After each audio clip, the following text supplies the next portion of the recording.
I'm rather excited because I'm about to do something that I have been absolutely dying to do for years now.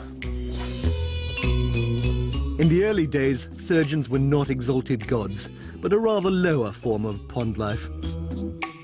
Trained as barbers, they could purge, bleed or cut off a limb. Their most sophisticated tool, the blood-sucking leech. Right, so these are our friend the leeches, is that right? These are the friends of leeches. Now, these are European leeches. We know that because they have got green tummies. What? Be careful. Yeah. I've got one made ready for you. OK. So if you put your arm on the table... Yep. And I'll put one in a wine glass. Ready? Yep. Will this hurt, by the way, just before? It's a bit like dentistry, you know, the injection hurts, but then afterwards it doesn't. Yeah. Right, here we go. Oh, yes. Can you feel it? Oh, I can feel it. Oh, jeez. Oh, yes. Oh, yes. I can now? feel those little teeth going in. It feels like about 300 or 400 very, very small teeth all drilling in. Oh, you little bugger. What did they use leeches for? Basically, everything. If you were to lose your left leg... Yep. Or you had a little headache, so by giving you a quick bleed, yep, the idea was to make you feel better.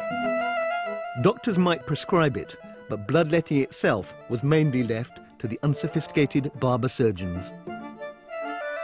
The European obsession with bloodletting goes back to the Greeks and their belief that an imbalance in any of the four humours, phlegm, yellow bile, black bile or blood, could cause sickness. If you believe that, then bloodletting was a logical treatment. I think this leech has acquired a taste for Moseley blood. If I lost enough blood, eventually my blood pressure and core temperature would both fall, leaving me pleasantly sleepy but anemic. Could be overbled. Yeah. Physicians would bleed you again and again and again and again over a course of weeks. Yeah. With a whole bunch of new leeches each time? Each time, yes. You could end up being bled to death. Oh, he's come off now. And I'm beginning to bleed. There he is, absolutely gorged with blood. How much blood could I lose? I would reckon you're going for about 4 to 5 hours. Yeah. And you could be looking at a good wine glass full plus. Right. Blood. Right, and this idea clearly persisted, despite the fact it's clearly nonsense. It persisted for thousands of years? Thousands of years. I'm going to drop another drop just... Taken too far, bloodletting could and did kill. But it was still preferable to other treatments surgeons had to offer. That was butchery. Cutting out and chopping off.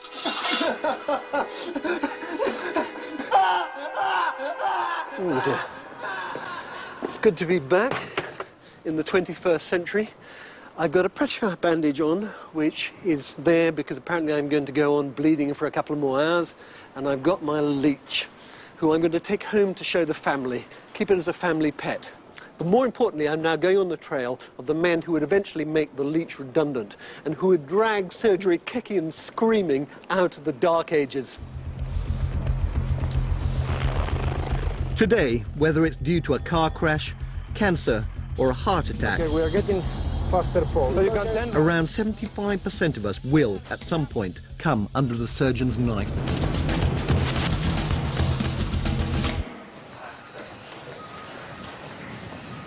"32-year-old cab driver Jason Harvey has fallen over and smashed his kneecap. This man's suffered a fracture, the upper pole, as it's called, right at the apex of his kneecap.